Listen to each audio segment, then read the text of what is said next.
This right here is a LEGO Pneumatic tandem axle. Hey guys, welcome back to my builds, and in today's video I'm going to be showing you guys this tandem axle. So first off, I just wanted to tell you guys, I know it's been 3 weeks. I've just been kind of working on this thing and cleaning up my shop. It's been a very busy time for me. I'm sorry again, I know it's been 3 weeks, but I am back to posting again. I know it's a Tuesday, but this is really the time I have to post, so I'm posting now. First off, I just want to say, I know it's pneumatic. A lot of people on YouTube put up ones with spring axles, but I'm actually just trying to put out a new concept, a pneumatic tandem axle, and just because I want to see if, how people react and see if you guys want to see more videos like this. So let me know in the comments below if you'd like to see that. As you can see right here, I do have my little subscribe thing, so be sure to subscribe. So first off, going over this thing, it is pneumatic. So as you can tell, there are a lot of hoses running through and in and out of this thing.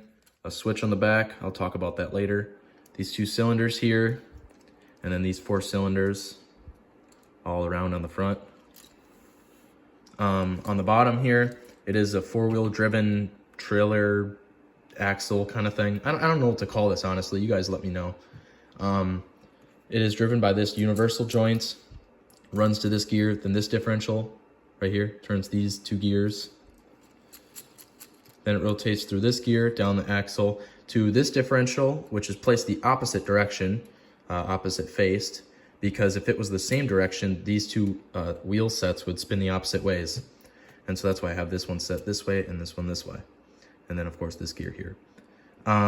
Just talking a little bit more about this, there's a turntable right here which separates these 2, which gives them a bit more articulation when there is air pressure applied to the system. As you can tell, it's not very strong when there's no air pressure. Now taking a closer look at the pneumatic capability, I just want to say I will be using this in the video. This is like a terrain simulation piece, not piece, but like it's a group of pieces just to form an articulation for the trailer to show how its suspension works. So first off, this is how it looks without air pressure. As you can tell, it's not very good. It's very rough. So with air pressure, it helps out a little bit. Just quick here, I am going to use this pump, but first I want to show you guys the precision air compressor you guys were commenting on. I had somebody comment that I should give it a gear reduction. I didn't do that, but I did add more cylinders. I'm pretty sure somebody commented that. And so now it has 4 cylinders instead of 2. It also has a better reinforcement in the structure. It's kind of hard to see, but there's some parts in there that are keeping the axle in place too. And so I'll be using this later in the video, but to start, I'm going to be using this hand pump here. And I'm gonna bring it in here, bring it to this here. And now when I pump pressure, you'll notice that there's an air sound.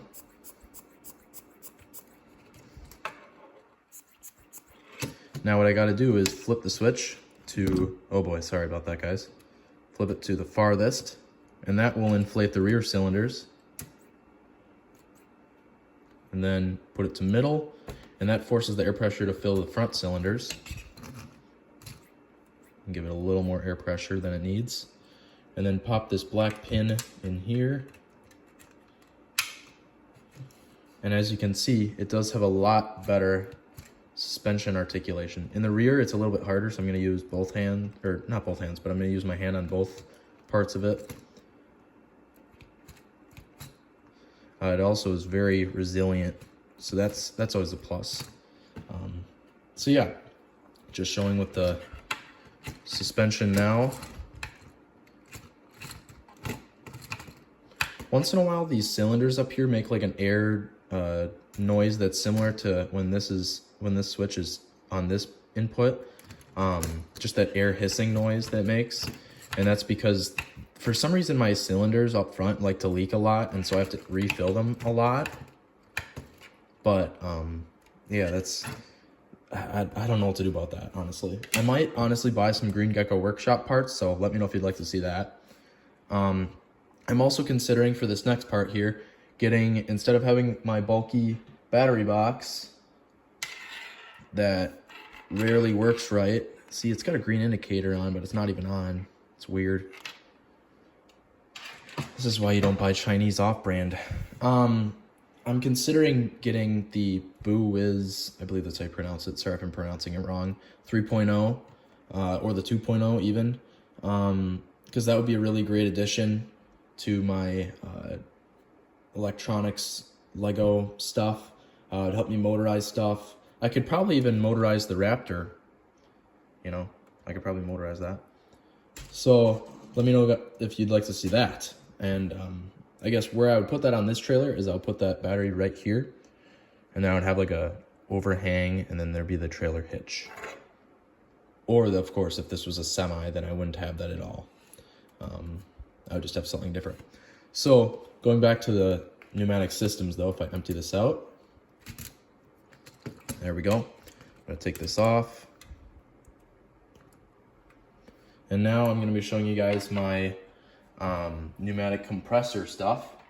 So again, here's the compressor, the dual stage or quad stage, I don't know exactly what to call it. Here's the battery box. The reason I have this stuff connected is so that from time to time when I'm testing this thing, before videos, I was testing how this thing would work, and I put this on the rear to kind of give it weight on the back, because the front is already light enough, it just needs weight on the rear. And so that's what I'd probably do if I had this as an actual semi, is I'd have the hitch point right here, as it would, you know. So yeah, I'm just gonna set this aside because I'm not gonna be attaching it. All right, so I've also got this ridiculously long hose that I'll be using for this video, because something I notice when I'm running my compressor is that, oh, sorry about that, is that the compressor is actually kind of loud. So I'm going to be fixing that. I'm going to attach the compressor to this hose. Excuse me, sorry. And then I'm going to run this hose end to the trailer. And what I'm going to do is I'm going to put this compressor down in this tote that I have under my workspace. Sorry about the camera, I'm using a stand right now. So I'm going to put it in here, since it's got plenty of hose length.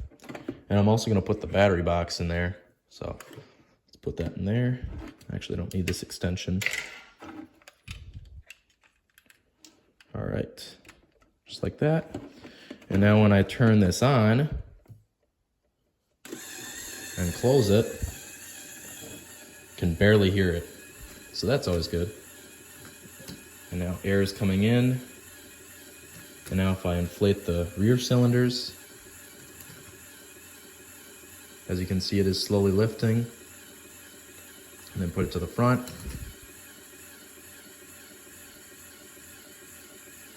All right, and now we're gonna actually run this portion here. And as you can see, it is a bit softer now.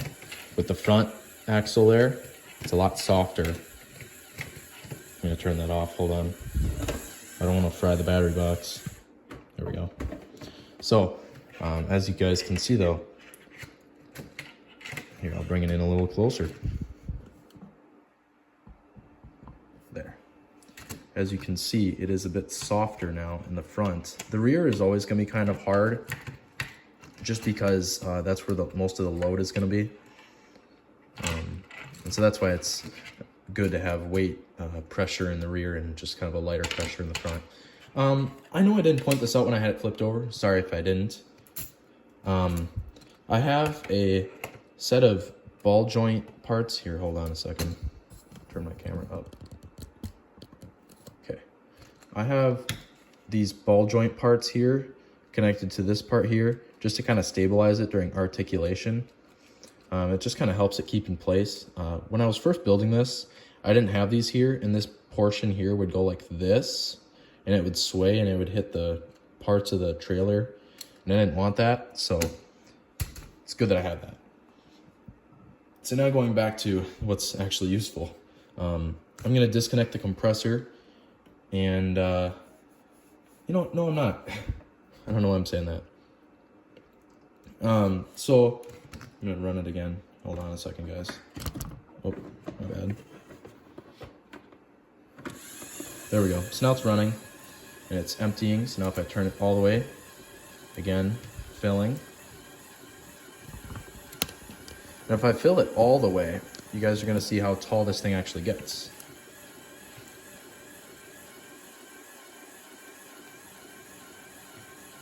I don't know why it's taking a little bit, but that's just kind of how the compressor goes sometimes.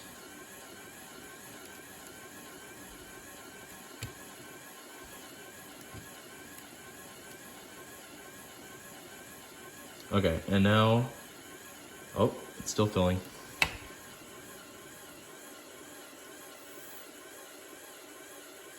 All right, and now we set it to the middle, and the front will fill. And as you can see, here, I'm gonna turn this off again.